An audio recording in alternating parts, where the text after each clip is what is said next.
उत्तर प्रदेश से बहुत बड़ी खबरें सामने आई हैं। पंचायत चुनाव को लेकर बड़ी अपडेट आई है तो महिलाओं के लिए योगी सरकार ने नई पहल की है। वहीं मिशन 2027 को लेकर समाजवादी पार्टी ने भी अपनी रणनीति साफ कर दी है। आइए देखते हैं यूपी एक्सप्रेस की 10 बड़ी खबरें। यूपी पंचायत चुनाव को लेकर बड़ी अपडेट सामने आई है। आयोग ने पंचायत चुनाव की फाइनल लिस्ट जारी कर दी है। इस बार करीब 1.81 करोड़ नए मतदाताओं को जोड़ा गया है, जबकि 1.41 करोड़ नाम लिस्ट से हटाए गए हैं। कुल मिलाकर मतदाताओं की संख्या में लगभग 40 लाख की बढ़ोतरी हुई है। नई व्यवस्था के तहत सभी मतदाताओं को 9 अंकों का नया पहचान नंबर दिया गया है। अंतिम लिस्ट जारी होने के बाद पंचायत चुनाव की तैयारियां और तेज होने की संभावना है। हालांकि ओबीसी आरक्षण से जुड़ा मामला लंबित होने के कारण चुनाव कार्यक्रम को लेकर अंतिम फैसला अभी बाकी है। 3 तलाक और एसिड अटैक पीड़ित महिलाओं के लिए योगी सरकार ने बड़ी पहल की है। सीएम योगी के निर्देश पर ऐसी महिलाओं को प्रधानमंत्री आवास योजना और मुख्यमंत्री आवास योजना के तहत पक्का घर देने की तैयारी शुरू की गई है। साथ ही उन्हें आयुष्मान भारत और मुख्यमंत्री जन आरोग्य योजना का लाभ भी मिलेगा। महिला कल्याण विभाग पात्र महिलाओं का डेटा जुटा रहा है ताकि उन्हें प्राथमिकता के आधार पर योजना से जोड़ा जा सके। इस बीच मिशन 2027 को लेकर समाजवादी पार्टी ने अपनी रणनीति और साफ कर दी है। सपा प्रमुख अखिलेश यादव ने पार्टी कार्यकर्ताओं, प्रवक्ताओं और पदाधिकारियों को धर्म और जाति जुड़े विवादित मुद्दों से दूरी बनाए रखने की सलाह दी है। पार्टी का फोकस अब विकास, रोजगार, महंगाई, किसानों की समस्याओं और सामाजिक न्याय जैसे मुद्दों पर रहेगा। सपा नेतृत्व का मानना है कि जनता से जुड़े मुद्दों को मजबूती से उठाकर नए मतदाताओं तक पहुंच बनाई जा सकती है। इसी रणनीति के तहत संगठन को ऐसे विवादों से बचने और जन सरोकार के मुद्दों पर सक्रिय रहने के निर्देश दिए गए हैं। गाजियाबाद में मोदी सरकार के 12 साल पूरे होने पर आयोजित कार्यक्रम में राष्ट्रीय महिला आयोग की अध्यक्ष विजया हटकर ने महिला सशक्तिकरण और सरकार की उपलब्धियों पर चर्चा की। उन्होंने कहा कि पिछले वर्षों में महिलाओं और बेटियों को शिक्षा, सुरक्षा और आत्मनिर्भरता के क्षेत्र में नए अवसर मिले हैं।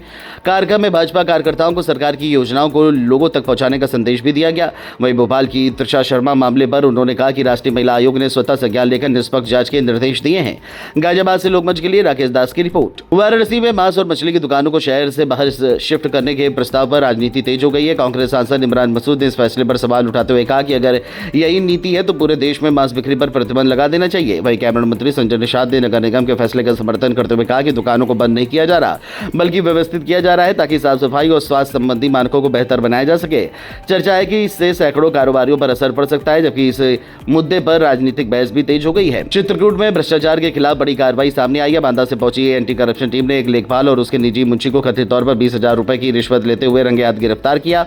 बताया जा रहा है कि शिकायत मिलने के बाद टीम ने जाल बिछाकर कार्रवाई की। गिरफ्तारी के बाद दोनों आरोपियों को हिरासत में लेकर पूछताछ की जा रही है। इस कार्रवाई से तहसील और राजस्व विभाग में हड़कंप मच गया है। एंटी करप्शन टीम पूरे मामले में आगे की कानूनी कार्रवाई कर रही है। बदायूं के सैजनी गांव में जमीन विवाद एक बार फिर चर्चा का विषय बन गया है, क्योंकि गंगा एक्सप्रेसवे और औद्योगिक परियोजनाओं के बाद क्षेत्र में जमीनों की कीमत बढ़ने से कई जगह विवाद सामने आ रहे हैं। इसी कड़ी में एक विवादित जमीन को लेकर 2 पक्ष आमने सामने आ गए। राजस्व टीम जांच के लिए मौके पर पहुंची थी, तभी विवाद बढ़ गया और दोनों पक्षों के बीच मारपीट शुरू हो गई।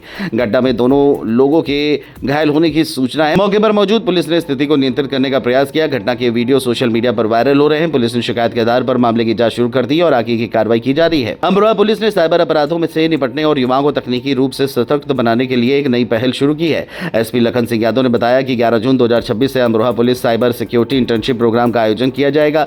इस कार्यक्रम के तहत युवाओं को साइबर सुरक्षा, ऑनलाइन धोखाधड़ी से बचाव और डिजिटल सुरक्षा से जुड़े विषयों की ट्रेनिंग दी जाएगी। पुलिस का उद्देश्य युवाओं को साइबर जागरूकता से जोड़ना है और साइबर अपराधों की रोकथाम में उनकी भागीदारी बढ़ाना है। अमरोहा से लोकमंच के लिए इकबाल अंसारी की रिपोर्ट। अगली खबर चंदौली से है, जहां सड़क हादसे में साइकिल सवार मजदूर की जान चली गई। सकलडीहा कोतवाली क्षेत्र के मनीहरा गांव के पास टमाटर लदी एक अनियंत्रित पिकअप ने साइकिल सवार ओम प्रकाश को टक्कर मार दी। हादसे में गंभीर रूप से घायल ओम प्रकाश को अस्पताल ले जाया गया, जहां इलाज के दौरान उनकी मौत हो गई। बताया जा रहा है कि वह मजदूरी के लिए जा रहे थे। घटना के बाद परिवार में मातम छा गया। पुलिस ने पिकअप वाहन को कब्जे में लेकर चालक को हिरासत में ले लिया है और शव को पोस्टमार्टम के लिए भेजकर आगे की कार्रवाई शुरू कर दी है। चंदौली से लोकमंच के लिए सुजीत कुमार की रिपोर्ट। कासगंज में मासूम आरोही का शव मिलने के बाद पूरे इलाके में गुस्सा दिख रहा है। इस मामले में राज्य महिला आयोग की सदस्य रेणु गौड़ ने पीड़ित परिवार से मुलाकात कर न्याय का भरोसा दिलाया। उन्होंने कहा कि इस घटना के दोषी को किसी भी हालत में बख्शा नहीं जाएगा और कानून के तहत कड़ी से कड़ी सजा दिलाने का प्रयास किया जाएगा। रेणु गौड़ ने कहा कि वह शुरू से ही पुलिस अधिकारियों के संपर्क में है और मामले की लगातार निगरानी कर रही है। वहीं पुलिस घटना की गंभीरता से जांच कर रही है और पूरे मामले में आगे की कार्रवाई जारी है। कासगंज से लोकमंच के लिए जुम्मन कुरैशी की रिपोर्ट।